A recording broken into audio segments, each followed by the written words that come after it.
Halo semuanya, perkenalkan namaku Nur Aulia Karisma Dewi, aku seorang software quality assurance. Untuk saat ini, kita akan membahas materi tentang pengenalan quality assurance atau QA.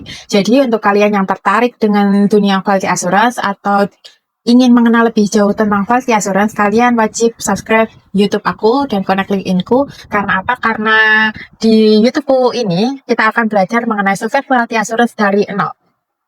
Oke, kita langsung aja ke materinya. Apa sih itu quality assurance? Langsung disambut pertanyaan aja nih. Quality assurance itu proses memastikan produk berkualitas sesuai dengan standar yang telah ditentukan.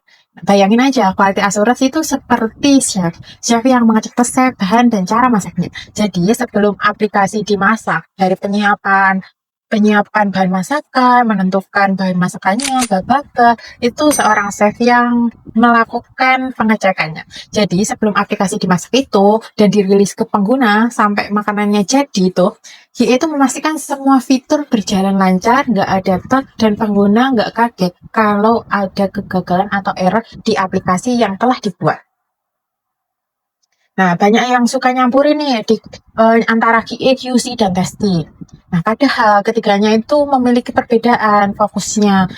Nah, fokus QA sendiri itu pada pencegahan cacat dan mengatur proses biar hasilnya oke. Sedangkan QC atau quality control itu memeriksa produk akhir untuk memastikan kualitasnya sesuai standar.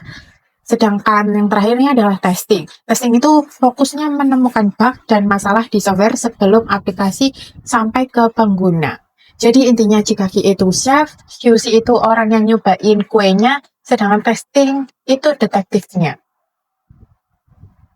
Tujuan QA itu nggak cuma soal cari kesalahan. Lalu apa sih tujuan QA? QA itu bertujuan untuk menghemat waktu dan perbaikan nantinya, memastikan kualitas produk yang dihasilkan, meningkatkan kepuasan pengguna terhadap produk yang telah kita buat, mengurangi resiko kegagalan. Jadi QA itu ibaratnya filter awal yang bikin produk nggak gampang rusak jika sudah sampai ke tangan pengguna. Peran QA dalam sebuah proyek itu seperti memberikan rekomendasi perbaikan, menyusun standar dan prosedur, melakukan pengujian, sampai review dokumen dan desain yang telah dibuat. Jika QA dijalankan dengan baik nih, QA ini sangat bermanfaat luar biasa, yaitu yang pertama meningkatkan kepercayaan pelanggan terhadap semua produk yang dibuat. Produk lebih stabil dan handal, karena apa? Karena sudah melalui tahap QA yang ketat, efisiensi proses pengembangan, dan reputasi perusahaan terjaga. Karena produk-produk yang dihasilkan perusahaan tersebut lolos QA dan produknya itu memiliki standar yang tinggi. Nah, QA juga erat kaitannya dengan SDLC atau Software Development Life Cycle. Apa aja sih tahap Software Development Life Cycle? Di sini ada 7 tahap, yaitu yang pertama itu planning, kedua analisis, 3 design, 4 implementation, 5 testing, 6 deployment, dan 7 atau terakhir yaitu maintenance. Apa aja maksudnya? Planning itu bertugas atau menentukan kebutuhan dan tujuan suatu proyeknya. Sedangkan analisis adalah menganalisis kebutuhan bisnis dan teknis yang diperlukan dalam proyek tersebut. Lalu desain adalah proses mendesain atau merancang sistem dan arsitekturnya. Lalu implementation adalah menulis kode sesuai desain yang telah ditentukan di tahap ketiga ini dan sesuai analisis tentunya. Selanjutnya tahap kelima yaitu testing, menguji software untuk memastikan bebas bug dan aman untuk digunakan. Keenam adalah deployment atau merilis software ke pengguna. Yang terakhir adalah maintenance, yaitu memelihara dan memperbarui software. Nah, selain SDLC, ada juga nih siklus SDLC, yaitu Software Testing Life Cycle. Ada beberapa tahap di SDLC ini. Yang pertama adalah requirement analysis, testing planning, test development, test environment setup, test execution, test closure. Yang pertama requirement analysis, itu memahami apa aja yang harus diuji. Kedua ada test planning itu membuat rencana pengujian apa aja.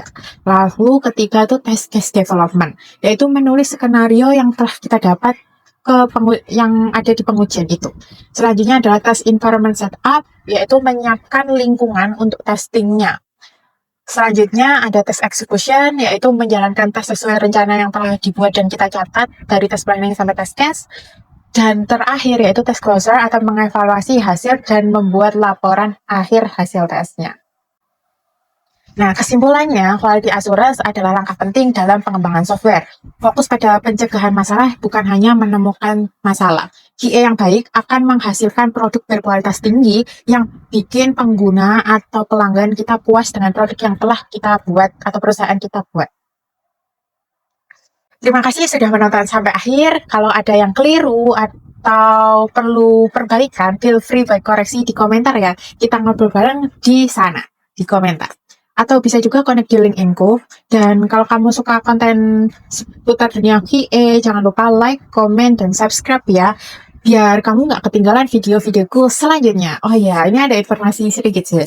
Aku bakal rutin update YouTubeku setiap hari Senin, Rabu, dan hari Sabtu.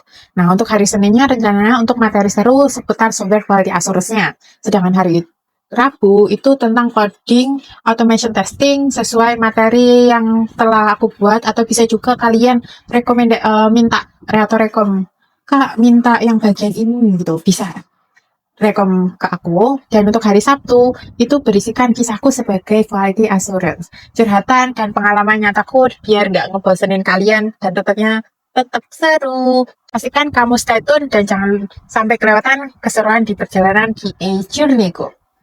Aku Nur Aulia Karisma Dewi pamit undur diri, see you in the next journey.